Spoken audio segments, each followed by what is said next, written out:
vamos a tener hoy. El título es Soluciones en prefabricados de hormigón concreto para contribuir a la neutralidad climática. Y bueno, pues nos dejamos con Alejandro López, que además de ser director técnico de Andece, es un gran especialista en estos temas, ¿vale? Así que cuando quieras, Alejandro, Pues los tuyos. Pues muchísimas gracias, Raquel, y a Estructuralia nuevamente por la invitación, pues para compartir nuestra visión, nuestra experiencia y qué estamos haciendo al respecto. A todos cada vez nos va a ir sonando más esto de la neutralidad climática, la descarbonización, la reducción de emisiones de CO2, o sea, es algo, ese ruido de fondo que ya desde hace años tenemos constantemente detrás en las noticias, en prácticamente cualquier aspecto que tenga algún impacto, que todos los tienen en mayor o menor medida, y sobre todo se trata de una tendencia que está ya ahí encima de la mesa y que seguramente nos obligue ya cuanto antes a cambiar muchas de nuestras formas de proceder. En el caso nuestro, al final, somos una asociación empresarial. No voy a presentar qué es Andece porque lo hemos hecho ya en numerosas ocasiones. Doy por hecho de que todos los que estáis ahí conectados pues nos conocéis. Somos la Asociación Española de la Industria del Prefabricado de Hormigón, que tenemos detrás a más de 100 empresas asociadas que hacen todo tipo de productos prefabricados de hormigón. También tenemos otro tipo de socios, como pueden ser empresas cementeras, empresas que prestan servicios a los fabricantes de productos prefabricados de hormigón. Y bueno, el motivo de esta masterclass es ahondar en algunos de los temas que hace ya poco, en otra masterclass que hicimos en el mes de mayo, hablamos de las tres grandes corrientes transformadoras que hay o que nos están afectando en general y en particular al sector o a todos los que estamos dentro de lo que sería la industria de la construcción, como son digitalización, la sostenibilidad y la industrialización. El título de hoy es Neutralidad climática, que quedaría enmarcado dentro de lo que es la sostenibilidad, que es un concepto más amplio, aunque guardan una relación muy estrecha, y vamos a profundizar sobre algunos de los aspectos que ya anticipamos entonces. No obstante, para el que no participara, bueno, aparece ahí el link de la anterior grabación, de la masterclass que hicimos el pasado mes de mayo, y si tiene interés, pues le animo a que lo pueda visualizar. Bueno, ¿qué es esto de la neutralidad climática? Me gusta arrancar con un fantástico artículo que, bueno, de los muchos que te caen y que por curiosidad pues accedes, los lees, que se lanzaba hace poco más de un año. Además era en medio de, justo en el momento culminante de la pandemia. Aquí pues en España muchos sabrán, primero los que estamos aquí, pero también al otro lado del charco, en Latinoamérica, que aquí pues tuvimos un confinamiento de 2 meses y creo que fue un momento muy oportuno para reflexionar, para ver, para analizar de cómo se estaban haciendo las cosas y hacia dónde había que ir. Y este artículo, también, el que tenga curiosidad, pues aparece ahí el enlace, le animo también a una lectura rápida, que es muy interesante. Según el autor, pues destacaba una serie de retos que el sector de la construcción en su conjunto pues debería de afrontar en los próximos años. Haciendo una lectura de esos 10+1 aspectos o retos a afrontar, yo los agruparía en 3 grandes paquetes, o casi dirían 4, que son los que vienen un poco ahí por colores, que son sostenibilidad, digitalización, industrialización, y destaco por último la formación, porque también a Estructuralia lo conoceréis bien, entiendo que muchos de vosotros sois o habéis sido alumnos. La formación es yo creo que el elemento clave para capacitarnos y dar una respuesta mucho más precisa y oportuna ante estos retos que tenemos ya encima de la mesa. Evidentemente lo puedes hacer sin recapacitarte, sin reciclarte, pero si quieres estar un poco al día y ya seas el director de una empresa, el director técnico, estar de operario en una planta, en mayor o menor medida es inevitable que tengamos acceso, y ahora con la tecnología nos facilita en gran medida el poder tener un acercamiento y poder formarnos constantemente, y Estructuralia en ese sentido, que este año cumple 20 años, pues ha sido pionera y ya, bueno, yo creo que es un referente a nivel global. Pero yendo ya un poco al enfoque de lo que hoy nos ocupa, nos vamos a quedar con, aquí aparecen los grandes rasgos o aquellos aspectos relativos a lo que sería la sostenibilidad o la construcción sostenible. Y como ven ahí, los vamos un poco a ir repasando, vamos a ir de lo más general a lo más específico, y una vez sentemos un poco las bases, explicar o exponer de alguna manera qué es lo que estamos haciendo desde ANDEFE como asociación sectorial. De todo ello destacaría en el punto 10 la descarbonización, y ahora veremos por qué. Bueno, es obvio que este concepto de desarrollo sostenible, sostenibilidad, sustentabilidad, según en cada país se utilice un término u otro, es algo que ha ido avanzando, desarrollando, y sobre todo me quedo con este punto y aparte, o este reimpulso que hubo en el año 2015 con la declaración de los 17 Objetivos de Desarrollo Sostenible de la Organización Nacional, o sea, de la ONU, de establecer como 17 ramas o 17 dimensiones que de alguna manera deban de facilitar esta inevitable y necesaria transformación que tenemos que abordar, especialmente como sociedad. Y en lo que respecta a lo que sería la neutralidad climática, que ahora diremos qué es, por si a alguien todavía no le puede sonar seguramente, pero no termine de concretar, a mi juicio tiene una vinculación muy directa con temas tan importantes como puede ser que dispongamos de una energía que sea asequible, que no contamine, no produzca contaminación. Por otro lado, que no afecte a los océanos, a los mares, también a los ecosistemas terrestres, a la vida, a la naturaleza. Y sin olvidar el importante papel que la industria tiene que hacer. Y es la verdad llamativo que lo liga muy bien a la innovación en la infraestructura. Es decir, industria, nosotros somos una industria, somos parte de la industria de la construcción.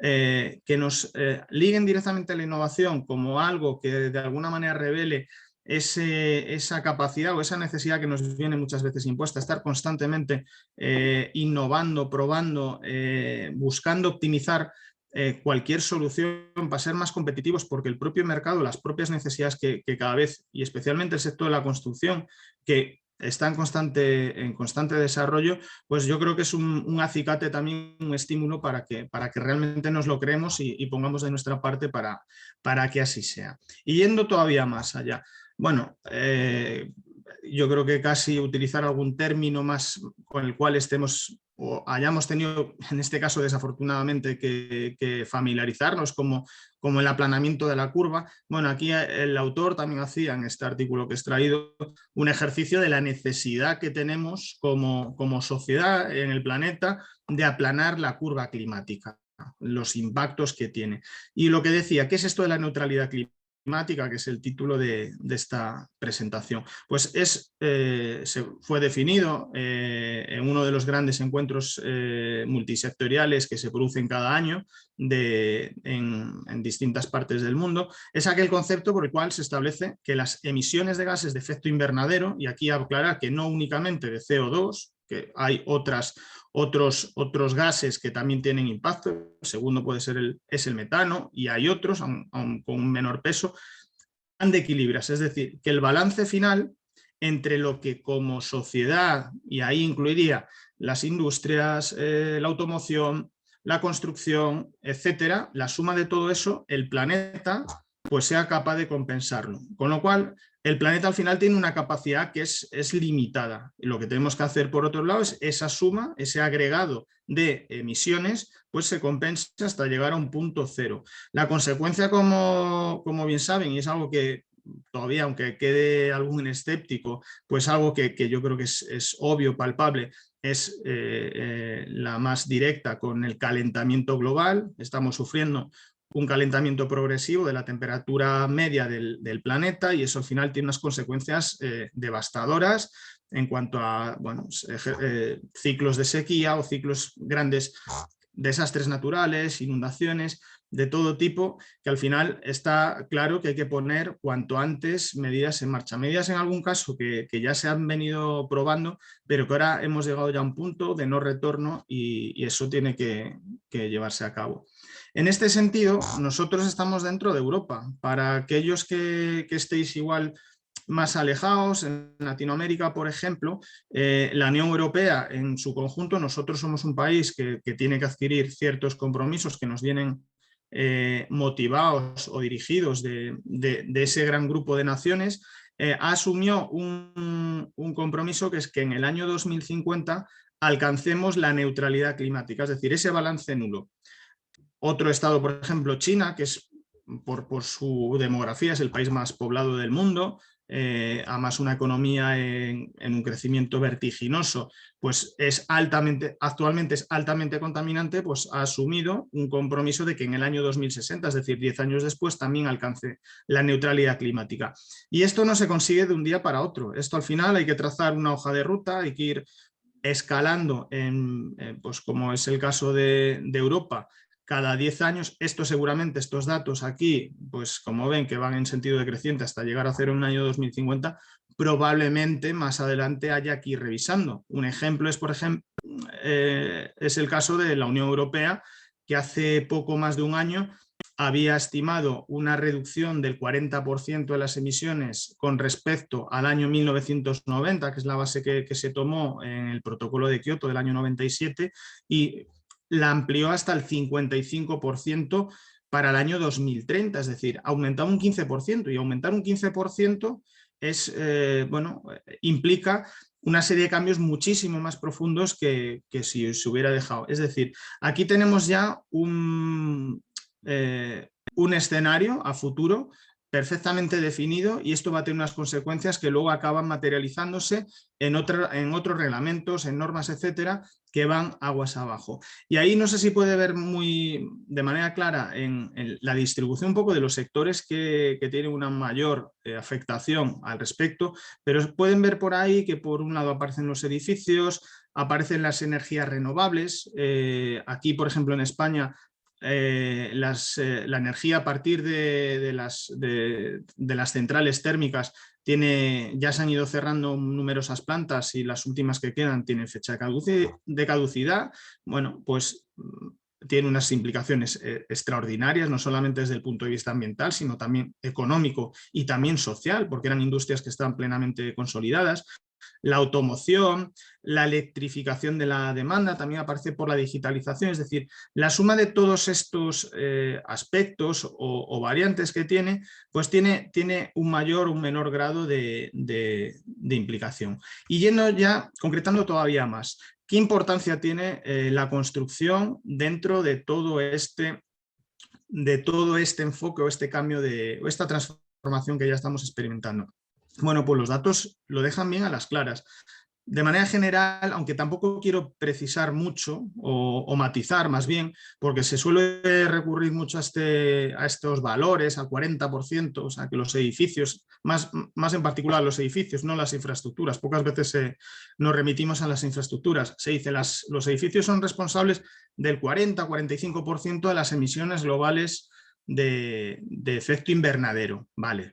También hay que aclarar, por ejemplo, que en España la vida media o la edad media que tienen los edificios que tenemos aquí construidos, que están en operación, es de 45 años. Y hay que pensar que la primera normativa de eficiencia energética la tuvimos hace exactamente 42 años. Quiero decir de alguna manera que todavía hay una parte importante, más de la mitad del parque edificado español, que no tiene ninguna medida de eficiencia energética, o si la tiene, pues no tiene un grado importante. Y de ese 40%, porque las emisiones están muy ligadas al consumo de energía que se produce en los edificios, también hay que aclarar que todo hay que ponderarlo. Pasamos entre el 85 y el 90% por término medio de nuestro tiempo dentro de los edificios. Y estos tienen que garantizar unas condiciones confortables de temperatura y humedad, es decir, deben de estar climatizados, ya sea una oficina, ya sea un edificio de vivienda, ya sea un edificio, una fábrica donde se lleva a cabo una actividad industrial. Todos ellos en mayor o menor medida tienen que cumplir con unas condiciones que permitan que estemos ahí pues, lo más confortables posibles. Pero para ello hay que aportar energía. Calor en verano o en los meses calientes, frío, perdón, al revés, frío o refrigeración en los meses calientes y calefacción en los meses más fríos. Y eso al final conlleva unos gastos energéticos elevados que a su vez tienen unas emisiones. Dicho esto, y simplemente para destacar la importancia que tiene en todo este cambio de tendencia la construcción, a su vez también, haciendo una revisión precisa, queda totalmente de manifiesto que hay un margen de mejora tanto en la nueva construcción, en aquella por hacer, como en la rehabilitación de los edificios ya existentes, enorme. Y eso hará también que ciertas prácticas que igual estaban más extendidas y arraigadas hasta ahora, pues haya que ir cambiándolas progresivamente. Y luego también me gusta destacar el aspecto de que cada uno a nivel individual como ciudadano, en mayor o menor medida, cada vez estamos un poco más comprometidos con esta necesidad de que hay que hacer las cosas de otra manera. Y la construcción está entre los tres principales puntos de mira de toda esta transformación.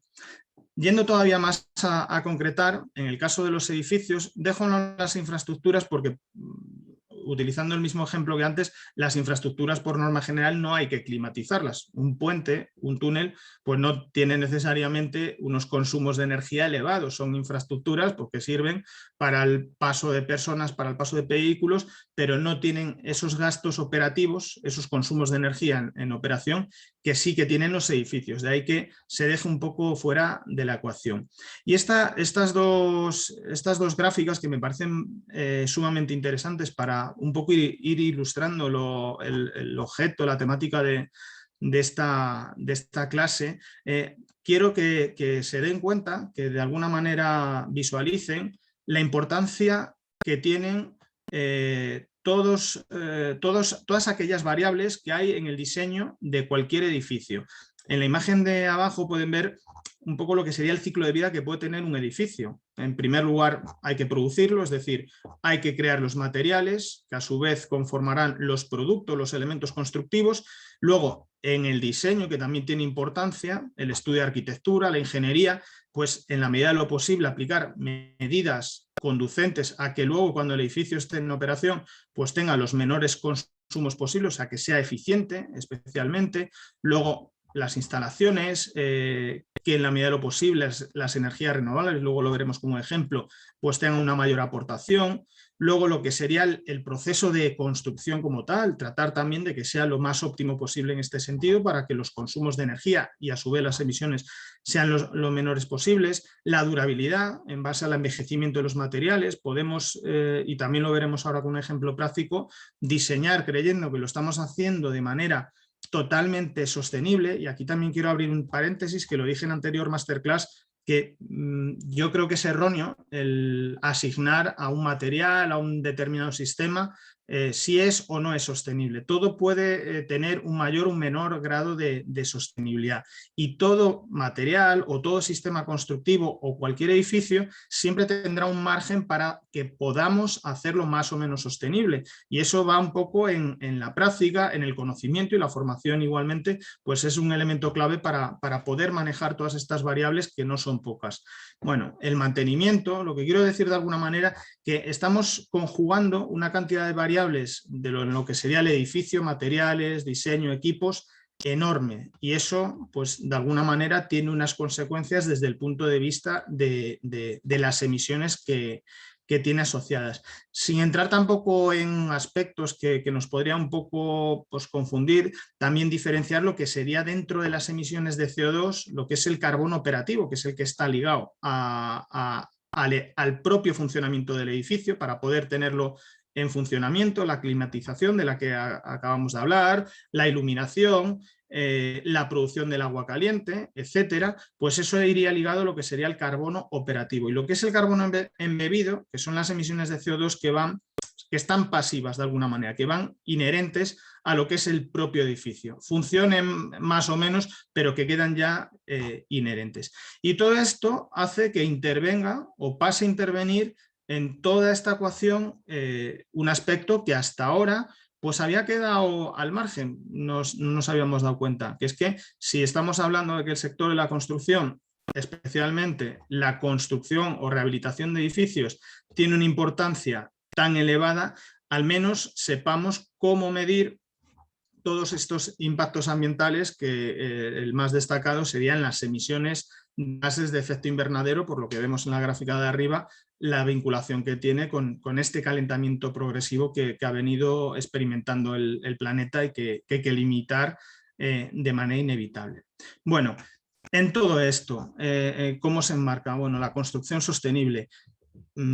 Para quien tenga también mayor familiaridad con estos aspectos, aquí fundamentalmente hemos estado hablando de algo que tiene una consecuencia sobre el medio ambiente, pero no hay que olvidar que la sostenibilidad es un concepto mucho más amplio, en el cual de la misma manera intervienen infinidad de variables y que muchas de ellas tienen consecuencias no solamente de la parte ambiental, sino también la parte social, es decir, los edificios, las infraestructuras se hacen fundamentalmente para las personas, para que podamos vivir dentro de un edificio, para que podamos pasar con nuestro vehículo por una carretera, etcétera, para poder transportar mercancías que necesitamos, alimentos o cualquier otro bien de consumo que nos pueda llegar. Y también, evidentemente, una consecuencia económica, que, y más aún en el caso de la construcción, las decisiones tradicionalmente tienen una motivación económica. Nosotros podemos diseñar un edificio en el cual mejoremos notablemente la dimensión medioambiental, pero si asimismo estamos encareciéndolo por 10, poniendo un valor un poco enorme para llamar la atención, pues difícilmente este se lleve a cabo. Hay que buscar un equilibrio entre las tres vertientes, la económica, social con la ambiental, y a partir de ahí buscar soluciones lo más óptimas posibles desde el punto de vista de la sostenibilidad. Por eso quiero reforzar esa idea de que ni un producto, ni un edificio, ni infraestructura es o no es sostenible, no es 0 o 100, sino que puede alcanzar cierto grado de compromiso con todas estas cuestiones y asimismo con todas estas variables que aparecen aquí en la imagen. ¿Cómo debe ser un edificio sostenible? Tampoco a mí me gusta dar consejos o pautas, pero un poco las líneas maestras, si queremos hacer un edificio sostenible, pues que consuma el menor número de recursos. No podemos sobredimensionar los elementos, que tengan unos costes razonables de inversión, la parte económica, como decía, que luego mantenerlo, los costes operativos para climatizar, para iluminar, etcétera, estén lo más contenidos posibles, no que sea un despilfarro continuo con las consecuencias que tendría no solo en la parte económica, sino también en la ambiental. En la parte de las emisiones que estamos viendo ahora, los productos, al final los productos, nosotros, yo en mi caso, que represento a una industria de fabricantes de productos de construcción, y lo veremos también a continuación, pues tenemos aquí bastante que aportar. Y luego aspectos desde el punto de vista prestacional, que sean espacios confortables, durables, seguros, accesibles, aspectos que quedan ya de alguna manera materializados en las normas, en las reglamentaciones que tenemos que cumplir en el caso de España en el Código Técnico de la Edificación. Y yendo ya, habiendo hecho esta introducción para situarnos, qué es esto de la neutralidad climática, qué nos pide, pues voy de alguna manera, voy a tratar de ilustrar qué estamos haciendo como sector. Para ello, lo primero que tienes que hacer es analizarte a ti mismo, ver dónde está y buscar los puntos donde puedes mejorar, y aquellas carencias que todos tenemos en mayor o menor medida, en este caso como fabricantes de productos de construcción, pues ver cómo minimizarlas o tratar de mejorarlas, enmendarlas en la medida de lo posible. Bueno, esto yo creo que tampoco aportó mucho. Nosotros hacemos productos prefabricados de hormigón o concreto y utilizamos de inicio una serie de materias primas, cementos áridos o agregados, aditivos, agua, fibras, etcétera. Luego los elementos, si están armados, además utilizamos acero para reforzarlos y mezclamos todo eso. Bueno, lo primero es que el hormigón, punto importante, es a nivel global el material de construcción, el concreto, el material de construcción por excelencia, el más utilizado. ¿Y esto va a cambiar? Bueno, uno no tiene una bola de cristal delante y sabe lo que va a deparar en el futuro, pero yo estoy seguro que se va a seguir utilizando hormigón de manera masiva. No sé si más o menos. Nosotros evidentemente tenemos que defender lo nuestro y trabajamos para que así sea. Pero lo que quiero decir de alguna manera que debemos de alguna manera optimizar. Tenemos que replantear cómo hemos estado haciendo las cosas hasta ahora. Y voy a empezar por aquellas carencias o aquellos puntos que nos puedan debilitar en este sentido. En primer lugar, utilizamos materias primas. Nos viene heredado los dos principales componentes, no sé si llamarlos principales, pero con una importancia notable son por un lado el cemento y por otro lado el acero. El cemento tiene asociados unas emisiones enormes, sobre todo en la producción del clínker, que se hace en unos hornos, en las materias primas que se utilizan hay que descarbonatarlas y en ese proceso químico pues, se liberan una gran cantidad de emisiones. Y eso tiene una consecuencia, en este caso negativa, no lo podemos obviar, que es el enorme impacto ambiental que tienen. Para que se hagan una idea, en relación a su peso multiplican en torno a 6 el impacto ambiental que tienen. Es decir, estamos obligados a optimizar su empleo, no eliminarlo en ningún caso, porque no preveo yo que haya ningún material sustitutivo. Habrá que mejorarlos, pero esto es algo que nosotros estamos a expensas de lo que hagan estas industrias aguas arriba. No obstante, también hay que manifestarlo que la industria cementera, por ilustrarlo, por no meterme con las dos, porque yo creo que las estrategias que han llevado a cabo hasta ahora y las que van a llevar en lo sucesivo no se diferencian en exceso, pero por ilustrarlo con uno de ellos, la industria del cemento ya lleva haciendo esfuerzos, y cuando digo hacer esfuerzos, lleva invirtiendo gran cantidad de recursos para ir mejorando, introduciendo nuevas tecnologías, etcétera. En los últimos 30 años el cambio que ha habido ha sido muy profundo, pero todavía tiene margen de mejora, como veremos ahora a continuación. Ya ha acumulado cerca de un 20%, ha reducido cerca de un 30% sus emisiones.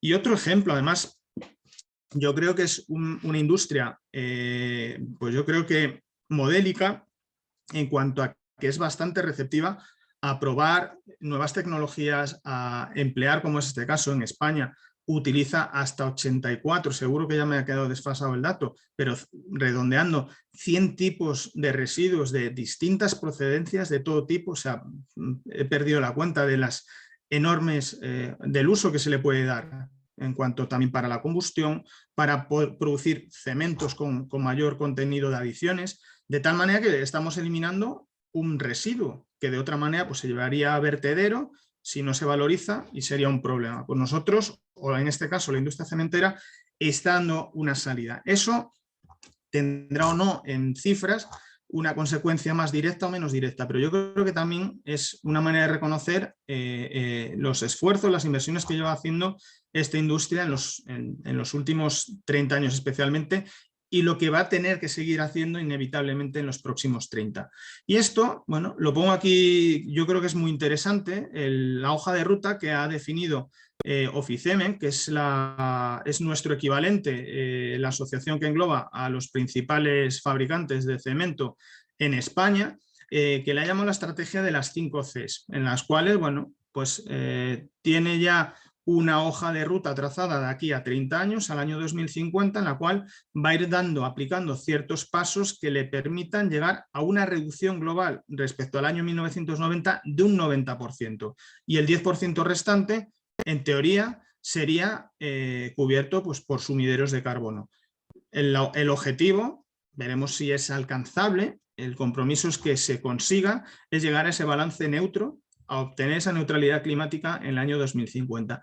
Y por no entrar tampoco en excesivo detalle en lo que están haciendo, pues me quedaría sobre todo en la primera de las Cs, el clínker. El clínker es el principal contenido, la principal sustancia que forma parte del cemento. El cemento puede llevar una mayor cantidad de adiciones.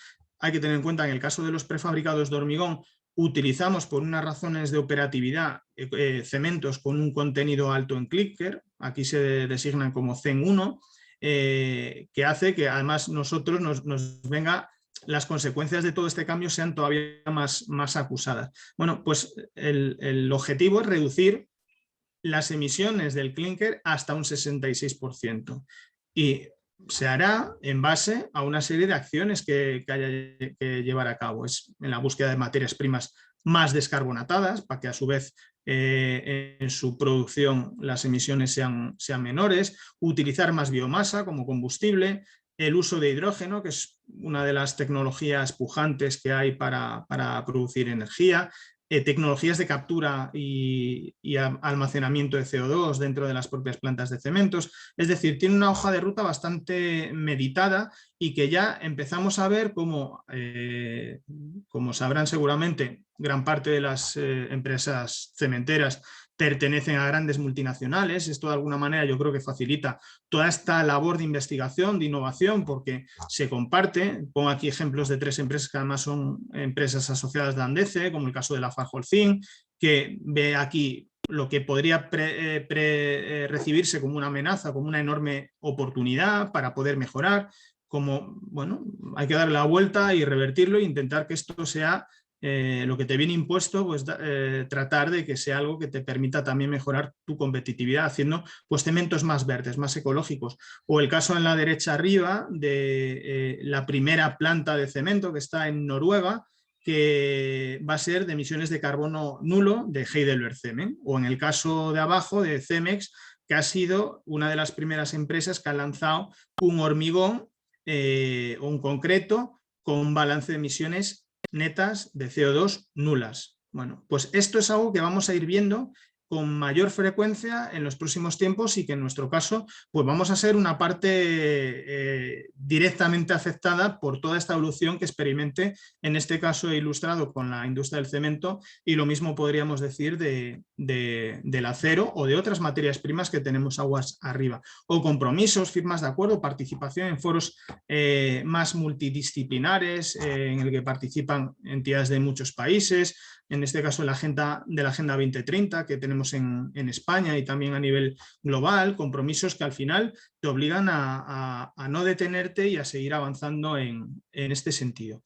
Y por terminar de concretar, nosotros al final esto que he explicado nos viene impuesto aguas arriba, podremos colaborar en mayor o menor medida, pero es importante situar qué hacemos como fabricantes de productos de construcción, en este caso productos prefabricados de hormigón. Entiendo que todos los que estéis presentes tengáis un mayor o menor conocimiento de qué es un producto prefabricado de hormigón. No es objeto de hoy meternos en ello, si no se nos iría la hora y ya lo hemos abordado en ocasiones anteriores, pero tenemos una serie de aspectos que en la medida que sepamos potenciar hará que en este cambio de tendencia, en toda esta transformación, pues seamos mucho más competitivos. Destaco estos que aquí aparecen y los vamos un poco repasando. El principal de todos, al final, somos o nuestra forma de la filosofía, lógicamente, de actuación de un elemento prefabricado es que se hace en una fábrica y no se elabora en la obra. Eso quiere decir que formamos o participamos en un proceso industrializado donde todo está o debe estar mucho más predefinido, hecho de manera meticulosa para que luego los elementos cuando lleguen a la obra ya terminados pues se ensamblen perfectamente como si de un puzzle o un Lego se tratase. Entre otras consecuencias, yo creo que esto es algo que está perfectamente aceptado cada vez más, pues que los residuos que se generan al final son prácticamente cero. Con respecto a lo que sería una construcción tradicional que inevitablemente es muy difícil que sea capaz de afinar todos estos excedentes que están debidamente cuantificados. Pongo este ejemplo, además de una tesis doctoral del director del Instituto Lian, de Construcción Lian de Brasil, que ponía el ejemplo, después de haber hecho un estudio muy pormenorizado, de que por cada 3 edificios hechos de manera tradicional se generaban excedentes, residuos, desviaciones en tiempo, en costes, etcétera, para haber construido un cuarto. Esto es inasumible. En cambio, la construcción industrializada, pues ese excedente, lógicamente, pues dado todo como se hace de manera mucho más controlada, definida, pues no resultaría. La propia industrialización, pues de alguna manera tendría una vinculación. La durabilidad. Aquí pongo un ejemplo de un estudio, además encargado por la administración sueca. Suecia es un país donde hay una masa forestal importante, es decir, la madera, otro de los principios básicos de la sostenibilidad en cuanto al tema de los materiales de construcción, es hacer uso, siempre que sea posible, de los materiales locales los que están más al alcance para evitar los costes ambientales y económicos ligados al transporte. Bueno, pues incluso en un país con una masa forestal elevadísima, que cubre 3/4 partes de la geografía sueca, hicieron este estudio comparativo con distintos materiales de construcción, básicamente madera in situ prefabricado, y asumieron que en un caso extremo, el de haber hecho estructura y cerramientos en madera, a lo largo de los 100 años de vida útil del edificio se hubieran producido 6 grandes intervenciones de rehabilitación, de reforma, porque asumen que al final se degrada más, especialmente si está expuesto al exterior, y eso pues conlleva igualmente unos costes, unos impactos ambientales y unos gastos económicos, incluso pensando en las molestias que ocasiona un edificio o una infraestructura que se tenga que reparar con una frecuencia tan elevada. Y en contra, por el otro lado, en el caso del prefabricado de hormigón, no asignaba ninguna intervención en los 100 años de vida, con lo cual esto es otro traducido en emisiones, pues las consecuencias serían también tremendas. ¿Qué quiero decir esto? Pues yo creo que una línea a subrayar, que no nos dejemos llevar por análisis simples o asignaciones directas de que un material es o no es sostenible frente a otro. Eso por sí solo, por sí mismo, me parece a mí que, o así yo lo he comprobado con mi experiencia, es ilógico. Aquí en el ejemplo de este estudio, al final queda de manifiesto que las emisiones que había a lo largo de todo el ciclo de vida, que es lo que hay que medir, no solamente al principio, quedaban más o menos equilibradas. Se hiciera en hormigón prefabricado, se hiciera en hormigón in situ, se hiciera en madera. Habrá algún caso concreto y siempre hay que particularizarlo para este caso. Y aquí ya digo que se hacía en un país donde hay una alta masa forestal, con lo cual cabe suponer que los impactos ambientales, en este caso, jueguen a favor de la madera. Y no quiero ni mucho menos ni denostar ni magnificar por otro lado el prefabricado, porque sí, de manera general. Lo que quiero decir de alguna manera, o el consejo, si me permiten dar al respecto, es que los análisis se hagan lo más rigurosos posibles y analizándolo todo. Y cuando digo todos, todas las variables, pero no solamente los materiales de construcción, sino cubriendo todo el ciclo de vida del edificio, desde que se concibe, se diseña, se construye, hasta que incluso se demuele o se deconstruye al término de su vida útil, para hacer análisis realmente rigurosos y que nos den pues, conclusiones pues lo más acertadas posibles y podamos en base a ello tomar decisiones lógicas. La eficiencia energética aquí en Europa ha sido un poco el caballo de batalla de los últimos años, hasta el punto de que hoy, desde hace un año aproximadamente, en España y en otros países de la Unión Europea estamos obligados a que cualquier edificio nuevo tenga que ser de consumo de energía casi nula, es decir, sean autosuficientes. Y esto ha sido uno de los motivos que en nuestro caso como industria nos ha obligado a repensar, a rediseñar elementos que igual en un pasado a nadie se lo hubiera imaginado. En el caso de la eficiencia energética, pues los paneles de hormigón totalmente industrializados que puedan ir ya con la capa del aislamiento térmico integrado y además en todas las juntas, en todos los encuentros, pues seamos capaces de eliminar la posibilidad de que haya puentes térmicos para que todo el aislamiento sea continuo y no haya pérdidas de energía por esos flancos más débiles. Pues eso, especialmente los fabricantes que hacen este tipo de elementos, pues les ha obligado a hacer, a rediseñar y hacer las cosas mejor, aunque es algo que yo creo que ya está perfectamente consolidado. La inercia térmica, que es otra propiedad muy importante que tiene una vinculación muy directa con la eficiencia energética en primer lugar y a su vez con las emisiones, que es lo que tenemos que tratar de ir mitigando para llegar a cumplir o aportar o a contribuir a ese objetivo global de la neutralidad climática. En el caso de la inercia térmica es una capacidad que tienen en mayor o menor medida los materiales. En el caso del hormigón, que es de alguna manera una evolución de la piedra, es una piedra artificial, pues tiene una elevada inercia térmica. ¿Y esto de la inercia térmica qué es? Pues una propiedad que tiene cualquier cuerpo sólido para mitigar y atenuar los cambios de temperatura en elementos como los forjados o los cerramientos, igual que veíamos con los paneles.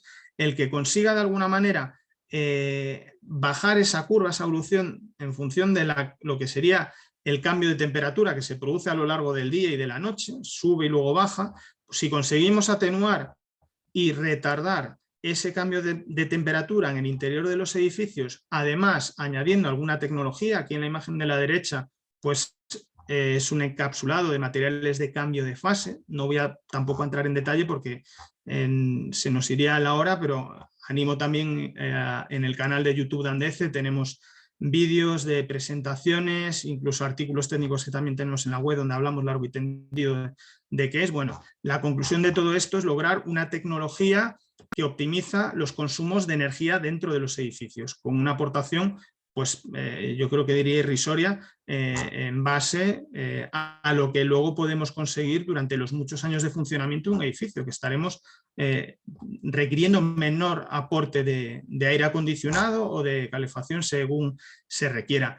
Desde el punto de vista de la reciclabilidad, el hormigón, tanto el hormigón como el acero, que son los dos materiales básicos con los que conformamos nuestros productos, son 100% reciclables al final de su vida útil. No quiere decir, que esto también yo creo que es algo importante, porque todos los materiales presuponen que son 100% reciclables. Pues todo dependerá del coste. Si se nos dispara el coste, pues nadie lo va a reciclar. Sería ilógico y se convertiría en un residuo. Pero en el caso del hormigón y del acero, que tienen cierto valor residual y que se puedan reintegrar en un nuevo ciclo productivo, pues yo creo que es algo muy interesante. También animo aquí a hacer una lectura para aquellos que tengan curiosidad a una guía, la guía de economía circular que acabamos de publicar recientemente, y un proyecto además me parece muy, muy interesante que ha finalizado hace bien poco a nivel europeo, un proyecto de investigación que han participado distintas entidades como nuestra Confederación Europea,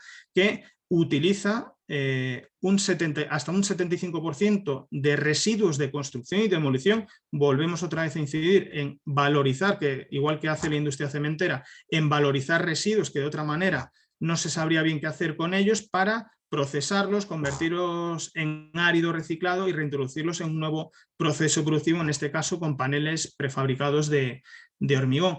U otros ejemplos que ya han puesto en práctica empresas nuestras, como las barreras para carreteras que utilizan como árido parcialmente residuos de caucho procedentes de neumáticos ya en desuso, cenizas volantes, etcétera, etcétera. Ejemplos, yo creo que esto es otra manera también de ilustrar la importancia que toda esta transformación ya desde hace tiempo se viene acometiendo, pero que estoy absolutamente convencido de que en lo sucesivo se va todavía a incrementar más. La descontaminación, la tecnología fotocatalítica, que es algo que aquí en España ya desde hace años cada vez más se viene probando, es decir, dotar a los elementos de cierta actividad para eliminar mediante un efecto químico que tienen los elementos en contacto con el aire exterior para eliminar parte de los contaminantes, en este caso los NOx, que proceden fundamentalmente de la combustión de los vehículos diésel. Aquí en España, en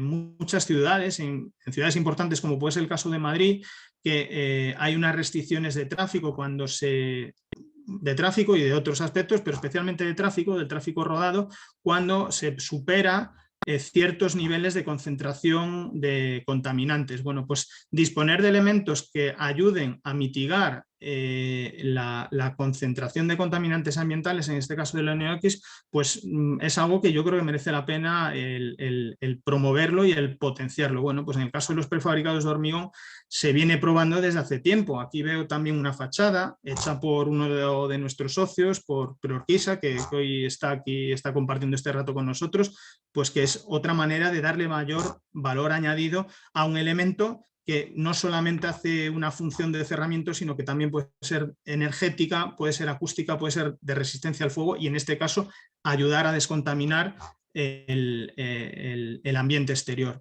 Otros aspectos, la recarbonatación, o sea, recuperar al final especialmente al final de la vida útil de los elementos constructivos de hormigón, el revertir ese proceso inicial de descarbonatación, volver otra vez a el propio hormigón carbonatarse para recuperar parte del CO2 que fue emitido en el proceso, fundamentalmente en el proceso de fabricación del cemento, y soluciones tecnológicas súper avanzadas que yo estoy igualmente convencido de que se van a potenciar todavía más en los próximos años. En este caso, inyectar CO2 en los propios elementos, que quede ahí integrado dentro de la masa. Bueno, pues se viene probando. Esto es una empresa, una startup, creo de origen canadiense, y que yo ya digo que son soluciones.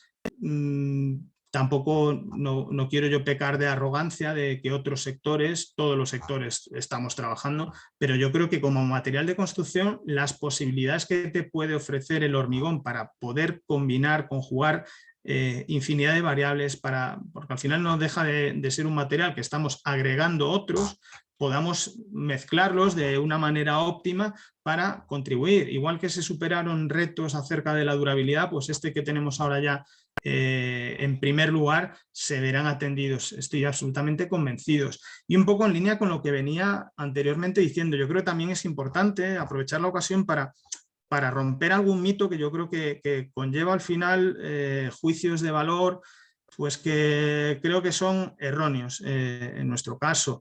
La madera, y ya digo que no pretendo ni mucho menos demonizar, porque cada material yo creo que puede tener su espacio y todos tenemos que competir con las mismas armas, con las mismas herramientas, pero siempre desde un punto de vista sano y buscando la competitividad. En nuestro caso, no queremos compararnos contra nadie, sino que queremos compararnos contra nosotros mismos. Es decir, yo a mis fabricantes, cuando me lo preguntan, pues siempre les animo, intento por lo menos motivarles para que mejoren, para que en este caso vean todas estas variables que les pueden ayudar a mejorar.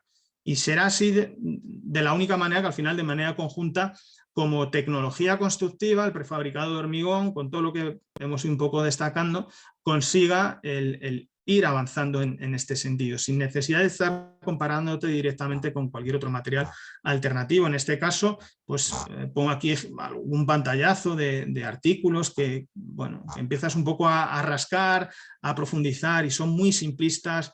Empiezan a mezclar datos. Aquí, por ejemplo, esto además un vídeo reportaje emitido en la radio, en la televisión pública de España, que directamente pues, iba mezclando conceptos y directamente asignaba al hormigón, a la construcción de hormigón, el 40% de las emisiones de CO2, cuando 40% corresponde a todo. O sea, el 40% únicamente lo concretaba en el hormigón. Bueno, pues y te quedas así, pero eso al final lleva en muchos casos, si no tienes un conocimiento un poco más extenso, a directamente asumir elementos que son, pues yo creo que perniciosos. Y ya digo que lo importante yo creo en este sentido es tener una visión lo más amplia posible, el conocer las fortalezas, las debilidades de cada material, de cómo se deben diseñar los edificios, más ejemplos.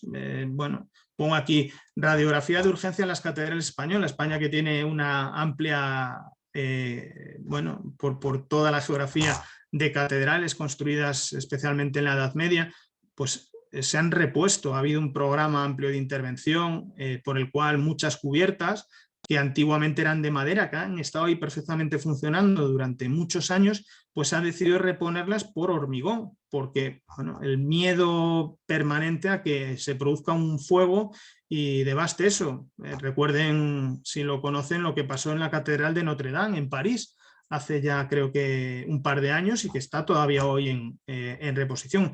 El daño, el impacto que tiene en todos los sentidos, especialmente en el social, el que construcciones que llevan ahí en pie tanto tiempo, pues que no, sin perder la esencia y la apariencia formal que tenía al inicio, bueno, pues el hormigón también se puede hacer simulando acabado en madera, con lo cual igual no se puede distinguir si sigue siendo madera o no, pero le consigues imputar las propiedades de incombustibilidad, de mayor durabilidad que de norma general va a tener el hormigón. Bueno, o este caso, además una noticia muy reciente de torretas de vigilancia que hay en las playas, pues la madera, más en entornos muy ambientalmente muy agresivos, con alto contenido de cloruros. Bueno, pues aquí ya están decidiendo cambiarlo por hormigón. Por hormigón, además, sabrán todo lo que ha evolucionado con las fibras, con las adiciones, el humo de sílice, etcétera, para hacer sistemas lo más livianos posibles.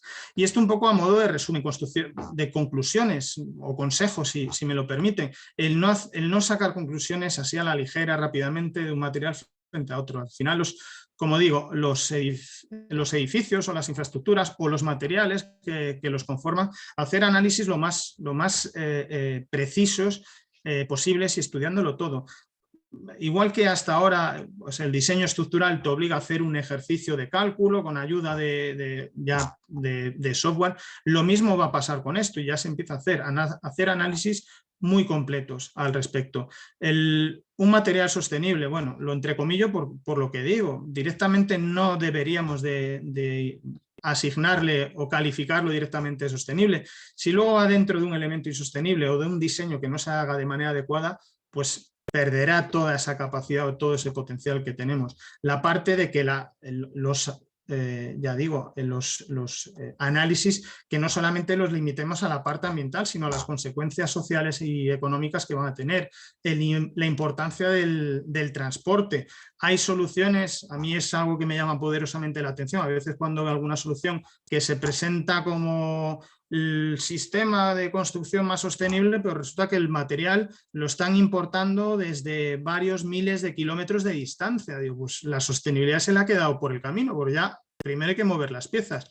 Y también no hay que olvidar que, como digo, un principio fundamental de la construcción sostenible es tratar de abastecerse de productos que estén a mano, lo más locales posibles. Pero si los tienes que traer de otra parte del mundo, pues estás contribuyendo a generar riqueza en otro lugar, pero no hay. Y luego todo esto al final hay que medirlo, si no, la única manera que mejores o intentes al menos mejorar es medirte, es analizarte. Y pongo aquí un poco como cierre de esta clase, pues un proyecto que llevamos a cabo hace ya casi 4 años en Andece y que justo ahora vamos a pasar a una segunda fase, por eso lo he puesto aquí del 1.0, que fue la obtención de 6 declaraciones ambientales de productos prefabricados de hormigón, de 6 categorías, por repasarlas rápido: estructuras, forjados, fachadas, canalizaciones, elementos ligeros huecos y pavimentos, que de alguna manera agrupan a un porcentaje muy elevado de la amplísima gama de productos prefabricados de hormigón concreto que se pueden hacer. Esto de las declaraciones ambientales de producto, para el que no les suene, las DAP o EPD, consisten en obtener un listado o cuantificar una serie de indicadores o de parámetros que vamos a ver ahora, que de alguna manera te sitúen, diga, bueno, pues aquí estamos. ¿Cómo hicimos esto o por qué viene motivado esto? Fundamentalmente viene motivado por la creciente tendencia a que los edificios, especialmente los edificios, se certifiquen conforme a sistemas de evaluación de la sostenibilidad como son LEED o BREEAM, que son los más extendidos. ¿Qué fue lo que hicimos? Bueno, pues fue participaron más de 50 empresas asociadas de Andece, a todas ellas, las que quisieron contribuir con los datos, cubrieron una serie de cuestionarios en los cuales primero indicaban qué productos hacían para ver en qué categoría o categorías iban a participar. Tenían que facilitar datos como consumos de materias primas, consumo de energía, generación de residuos u otros, y con toda esta información una consultora ambiental, Avaleo, con la que trabajamos habitualmente, procesó esta información y obtuvimos lo que acabo de denominar como declaración ambiental de producto, que no deja de ser un documento que incorpora una serie, te explica todo el proceso de recopilación de datos, de cómo se ha procedido, y obtener unas tablas en las cuales vienen aquí indicados una serie de valores que son estos. En primer lugar, un conjunto de indicadores ambientales. Este sería las GEI, las emisiones de gases de efecto invernadero, que quedan aquí agrupadas y que viene un valor aquí determinado. Y aquí también abre un matiz importante, que está todo referenciado a una tonelada de producto. ¿Qué quiero decir con esto? Que también otro error que podemos acabar cometiendo, todavía esto no está suficientemente extendido, es hacer comparaciones directas. O sea, comparar una tonelada de un forjado de madera, por ejemplo, a una tonelada de un forjado prefabricado, pues, y comparar el dato de las emisiones de gases de efecto invernadero, pues es algo como comparar peras con manzanas. Pues cada uno tiene sus propias propiedades. Y todo al final hay que referenciarlo a unidades funcionales, es decir, sería más lógico hacerlo un metro cuadrado de forjado. El metro cuadrado de forjado se diseña además pues, para que cumpla una serie de prestaciones, véase la acústica, el fuego, la eficiencia energética, y que luego de alguna manera se pondere. y de esa manera difícilmente estemos comparando tonelada a tonelada, sino una unidad funcional de un tipo de construcción frente a la equivalente de otro tipo de construcción o de otro tipo de material. Entonces sí que se podrá hacer, pero esto hay que ser sumamente precisos para poder hacerlo. Otro conjunto de indicadores serían los relativos al uso de energía, que esto se desglosa en energía de procedencia no renovable y procedencia renovable. Esto yo creo que es algo también interesante porque nosotros ya hemos empezado a observar que ha sido un acicate todavía más. Aquí en España estamos ahora mismo sufriendo una ola de un incremento constante del coste de la energía. Cada día se supera el récord del día anterior y es algo que, sobre todo para grandes consumidores eléctricos, es algo que definitivamente te tiene que forzar a cambiar la manera de proceder.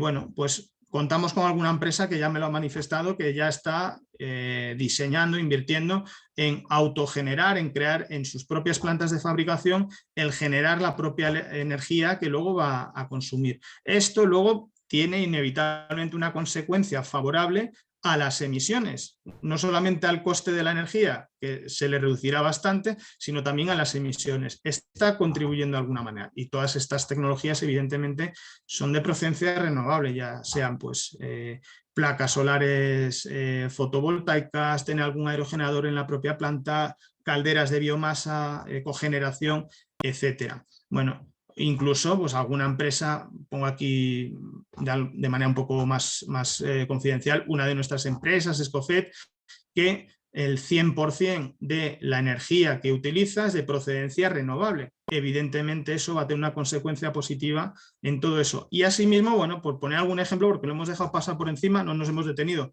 en los propios productos prefabricados de hormigón concreto, pues soluciones que ya se están desarrollando para, de alguna manera, servir de soporte para las energías renovables, como soportes de paneles, lo que son los mástiles, los fustes de los aerogeneradores, pilotes, huecos para introducir sondas para obtener energía geotérmica, etcétera, etcétera.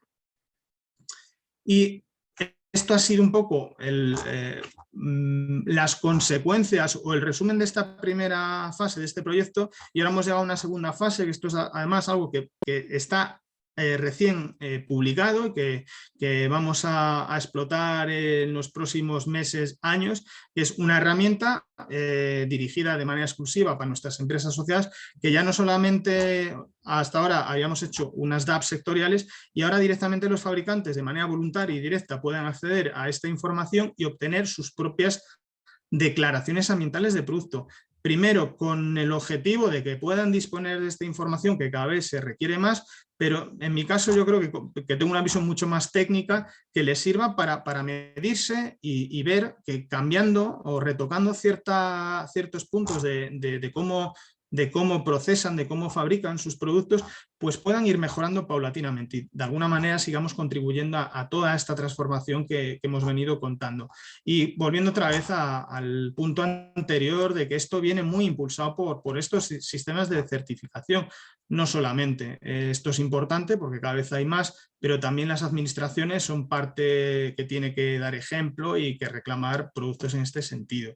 Y ya esto un poco como cierre, como colofón a la clase, para aquellos que no nos conocíais, bueno, pues que sepáis que dentro de nuestra página web, en andice.org, hay muchas guías, mucha información técnica. La parte de la sostenibilidad, neutralidad climática, pues ha ido adquiriendo una importancia estratégica impresionante, como no podía ser de otra manera, y en ello estamos trabajando.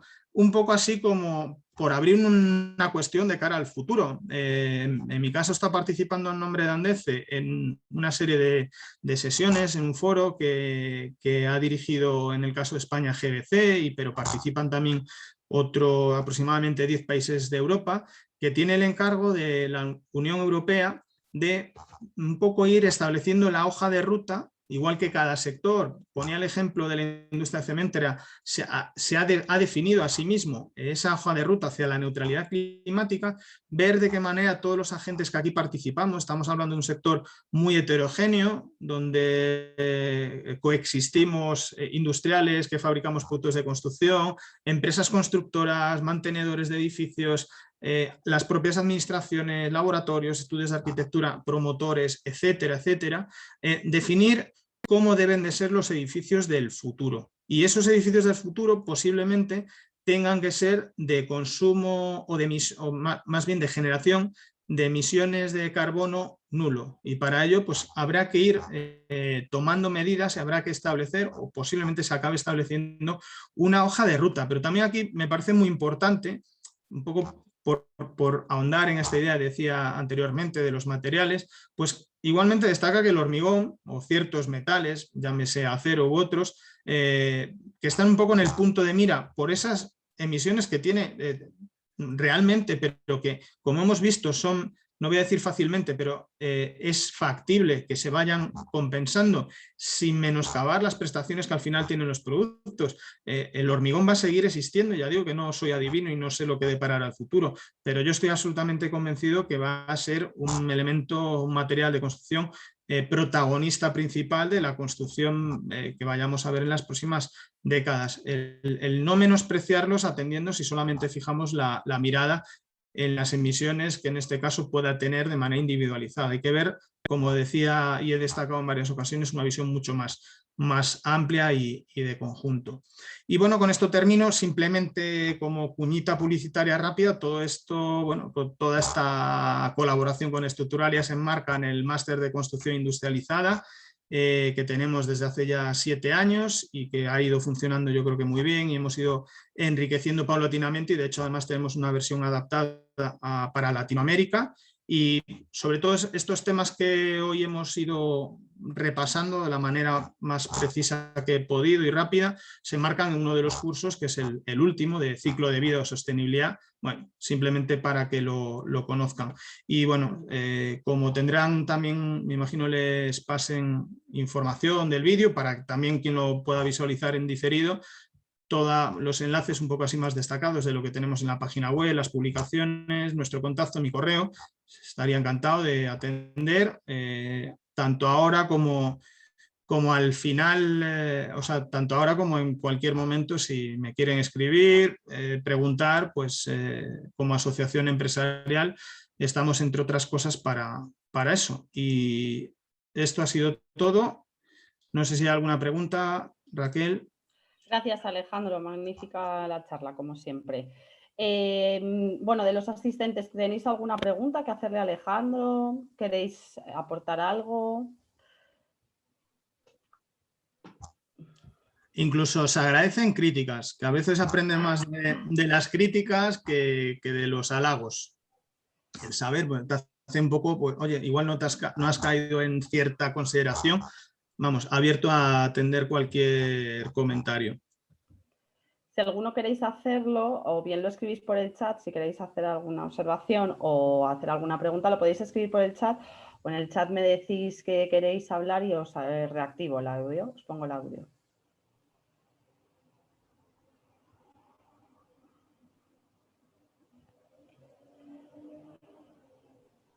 Es que está todo tan claro. Bueno, pues nada. Bueno, pues sí. Muchas gracias, Alejandro. Como Nada, siempre. a ti, Gracias a todos. a ti, Raquel, la Estructuralia y a todos los asistentes y a disposición. Muchas gracias. Nada, un Gracias. saludo a todos. Adiós. Hasta luego, adiós.